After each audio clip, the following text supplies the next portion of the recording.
मैं हूं रुबा अंसारी और आप देखना शुरू कर चुके हैं रिपोर्टर मैडम। दोस्तों, पीएम साहब और उनके चाणक्य के बहुत ही करीबी माने जाने वाले इलेक्शन चीफ ज्ञानेश कुमार जी हरियाणा चुनाव को लेकर गजब फंस गए हैं। एक और उनके करीबी अफसर ने राहुल गांधी के पक्ष में नाना करते हुए प्यार तुम्ही से कर बैठे वाला सीन ऑन कर दिया है, तो वहीं दूसरी तरफ हरियाणा की 90 सीटों पर भयंकर धांधली के सबूत सरेआम सामने आ गए हैं। इसको लेकर न सिर्फ हड़कंप मचा हुआ है, बल्कि हरियाणा के विधानसभा चुनाव पर सीधा सवाल भी खड़ा हो रहा है। कैसे ज्ञानेश कुमार के एक करीबी अफसर नाना करते प्यार वाला सीन ऑन कर बैठे हैं और कैसे 90 सीटों पर भयंकर धांधली की बात सामने आ रही है, ये हम आपको आगे अपनी इस रिपोर्ट में बताने वाले हैं। दोस्तों, हरियाणा में एसआईआर की कवायद शुरू होने वाली है और शुरुआत से पहले ही चुनाव आयोग बुरी तरह फंस गया है, क्योंकि पिछले दिनों नवंबर में जब राहुल गांधी ने प्रेस कॉन्फ्रेंस करके हरियाणा की 90 सीटों पर भयंकर धांधली करने की बात कही थी, तो चुनाव आयोग ने राहुल गांधी के दावों को सिरे से खारिज कर दिया था। लेकिन अब ज्ञानेश जी के दुलारे अफसर राहुल गांधी के सवालों को सही ठहराते हुए दिख रहे हैं। जी हाँ, असल में दोस्तों कहानी शुरू होती है नवंबर 2025 से, जब कांग्रेस नेता राहुल गांधी ने एक सनसनीखेज प्रेस कॉन्फ्रेंस की थी। उन्होंने कुछ ऐसे दस्तावेज पेश किए थे जिन्होंने चुनाव आयोग की कार्यप्रणाली को कटघरे में खड़ा कर दिया था। राहुल गांधी का सीधा आरोप था कि हरियाणा में करीब 25 लाख फर्जी मतदाता बनाए गए। उन्होंने इसे वोट चोरी बताते हुए चुनाव आयोग और बीजेपी की साठगांठ से हरियाणा चुनाव को लूट लेने का आरोप लगाया था। राहुल गांधी का दावा था कि बीजेपी ने प्रशासनिक तंत्र का फायदा उठाकर जनादेश को प्रभावित किया है। राहुल गांधी ने आंकड़ों के साथ बताया था कि 5.2 लाख से ज्यादा वोटर्स के नाम, फोटो और पिता के नाम एक समान थे। हजारों वोटर्स की तस्वीरें इतनी धुंधली थी कि उनकी पहचान कर पाना भी मुश्किल था। और सबसे चौंकाने वाला दावा यह था कि हरियाणा के गांव की वोटर लिस्ट में एक ब्राजीलियन मॉडल की तस्वीर 22 अलग अलग नामों के साथ दर्ज थी। एक ही घर, खाली पड़े प्लॉटों के पते पर 500 वोटर्स रजिस्टर पाए गए थे। राहुल गांधी के बहुत से दावों की तहकीक भी हुई थी, लेकिन चुनाव आयोग ने इसे सिरे से खारिज कर दिया था। चुनाव आयोग का दावा था कि ये बातें काल्पनिक और आधारहीन हैं। आयोग ने राहुल गांधी को ये तक नसीहत दे दी थी कि ऐसे आरोपों से चुनाव की साख गिरती है। लेकिन अब जब राज्य में मतदाता सूचियों का एसआईआर यानी कि स्पेशल इंटेंसिव रिवीजन शुरू हुआ है, तो आंकड़े राहुल गांधी के दावों वाली कहानी ही बयान कर रहे हैं। दरअसल हरियाणा में एसआईआर शुरू होने जा रहा है और इसके लिए चुनाव आयोग ने हरियाणा में संदिग्ध और फर्जी वोटर्स को चिन्हित करके उनको हटाने की जो कवायद है वो शुरू कर दी है।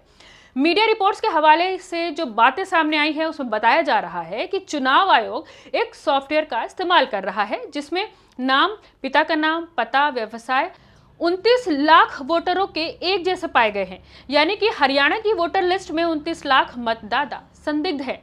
चुनाव आयोग ने इन वोटर्स की जांच करने का फैसला लिया है और इसके लिए बीएलओ घर घर जाकर 29 लाख वोटरों का सत्यापन करेंगे। जो सही पाए जाएंगे वो वोटर रहेंगे, लेकिन जो गलत होंगे उनको चुनाव आयोग निकाल कर फेंक देगा। आपको बता दें कि इस सॉफ्टवेयर ने उन लोगों को पकड़ा है जिनके नाम, उम्र, प्रोफाइल हूबहू मेल खाते हैं, लेकिन वो अलग अलग बूथों पर रजिस्टर्ड हैं। और इसमें सबसे चौंका देने वाला खुलासा ये है कि हरियाणा की 20 विधानसभा सीटों पर 50% तक डेटा जो है वो संदिग्ध पाया गया है। और गौर करने वाली बात यह है कि इन 20 में से 16 सीटों पर पिछले चुनाव में बीजेपी ने जीत दर्ज की थी। क्या ये सिर्फ एक इत्तेफाक है या फिर डिजिटल धांधली? दोस्तों, राहुल गांधी ने तो पहले ही कह दिया था कि वो हरियाणा का चुनाव जीते थे, उनका चुनाव छीना गया और अब भी यही बात कहीं ना कहीं बहुत हद तक 20 में से 16 सीटों पर सही साबित होती हुई दिख रही है। हरियाणा के मुख्य निर्वाचन अधिकारी ए श्रीनिवास का कहना है कि वो इन 29 लाख संदिग्ध नामों की जांच के लिए 21,000 बीएलओ को फील्ड में उतार चुके हैं। 2002 की वोटर लिस्ट से मिलान किया जा रहा है। अधिकारियों का तर्क है कि राहुल गांधी के आरोप सही नहीं थे, लेकिन वो ये भी स्वीकार कर रहे हैं कि 29 लाख नाम ऐसे हैं जिनके पिता और स्वयं के नाम समान है, यानी पिता और बेटे दोनों का नाम एक जैसा है, जिनकी जांच होनी जरूरी है। आपको बता दें कि यही है श्रीनिवास जो राहुल गांधी के एच फाइल की प्रेस कॉन्फ्रेंस के बाद कह रहे थे कि सब फर्जी है, लेकिन अब खुद राहुल गांधी के 25 लाख से भी 4 लाख ज्यादा वोटर्स को संदिग्ध बता रहे हैं और इसके सत्यापन के लिए बीएलओ उतार रहे हैं। ऐसे में एक बात साफ है कि जो पिछला हरियाणा चुनाव हुआ वो वोटर लिस्ट सही नहीं थी, और अगर किसी चुनाव में वोटर लिस्ट ही सही नहीं है तो चुनाव कैसे सही हो सकता है। ऐसे में राहुल गांधी के दावों के अनुसार पूरा हरियाणा चुनाव संदिग्ध है और कहीं ना कहीं राहुल गांधी की बात सही भी है। पूरे मामले में सबसे बड़ा सवाल यह है कि आज एक सॉफ्टवेयर से पूरे वोटर लिस्ट का फर्जीवाड़ा पकड़ा जा सकता है, तो चुनाव से पहले इसे ठीक क्यों नहीं किया गया? अगर वोटर लिस्ट में भयंकर खामियां थी तो उस पर हुआ चुनाव कितना निष्पक्ष माना जाएगा? क्या उन लाखों असली वोटर्स के साथ ये अन्याय नहीं है जिनका फैसला इन संदिग्ध वोटों ने प्रभावित किया होगा? दोस्तों, ये मामला सिर्फ हरियाणा का नहीं है, ये हमारे भरोसे का सीधा सीधा मर्डर है। अगर एक राज्य में 29 लाख वोटर्स की लिस्ट संदिग्ध हो सकती है तो पूरे देश में या जो अन्य बड़े राज्य हैं उनकी क्या स्थिति होगी? चुनाव आयोग अब जांच की बात तो कर रहा है, लेकिन आलोचक पूछ रहे हैं कि अब पछताए तो होत क्या जब चिड़िया चुग गई खेत। चुनाव संपन्न हो गए, सरकार बन गई और बड़े फैसले भी लिए जा चुके। अब इस सुधार का क्या मतलब है?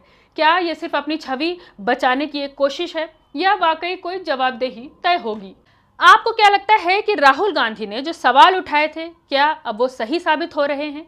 क्या चुनाव आयोग को अपनी प्रक्रिया के लिए जनता को जवाब नहीं देना चाहिए? अपनी राय हमें कमेंट रूप में जरूर लिखिए। वीडियो को ज्यादा से ज्यादा लोगों तक शेयर करें ताकि ये जानकारी और भी लोगों तक पहुंचे। देखते रहिए रिपोर्टर मैडम, मैं थी आपके साथ रुबान सारी।